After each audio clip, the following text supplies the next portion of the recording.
వినాయక చవితి ఆరిది తయారు విధానం ఎలాగో చూద్దాం. వినాయకుడికి చాలా ఇష్టమైనదండి ఆరిది.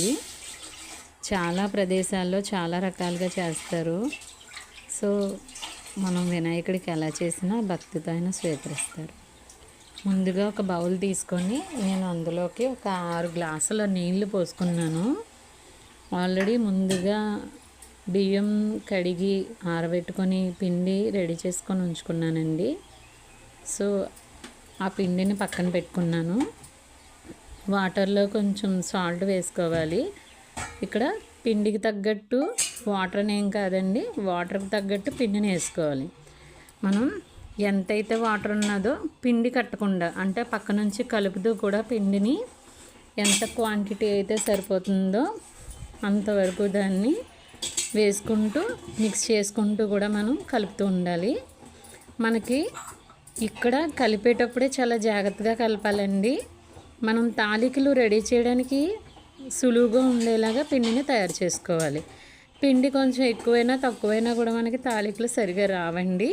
ఇదొక్కటి గమనించగలరు.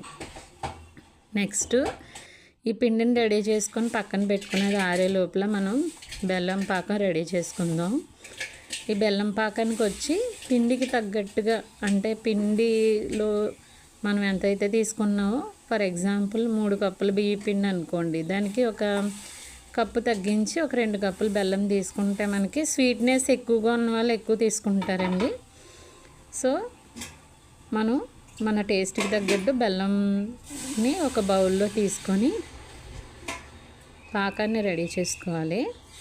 సో ఇలా రెడీ అయిన దాంట్లోకి మనం ఈలోపు ఏం చేయాలంటే, మనం బెల్లంది రెడీ అవుతూ ఉంటుంది, తాలికలు రెడీ చేసుకోవాలి. ఇప్పుడు నేను ఏ విధంగా అయితే చేస్తున్నానో ఆ విధంగా కొంచెం ఇంట్లో ఏదైనా పీట ఉన్నా పర్వాలేదు, లేకపోతే బ్యాక్ సైడ్ ప్లేట్ తిప్పి చేస్తున్నానండి. నేను వరిపిండిని కొంచెం తీసుకొని మధ్య మధ్యలో జల్లుతూ వాటిల్ని నేను చూపించిన విధంగా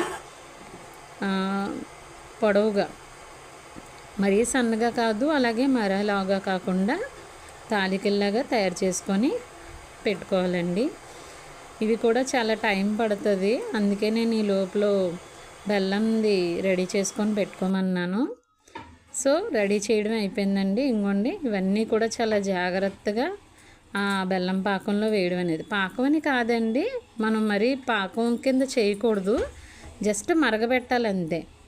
బెల్లం వేసిన తర్వాత అందులోకి దీన్నంతా కూడా ట్రాన్స్ఫర్ చేశాక, ఇదిగో లాస్ట్కి కొంచెం చిక్కబడిన తర్వాత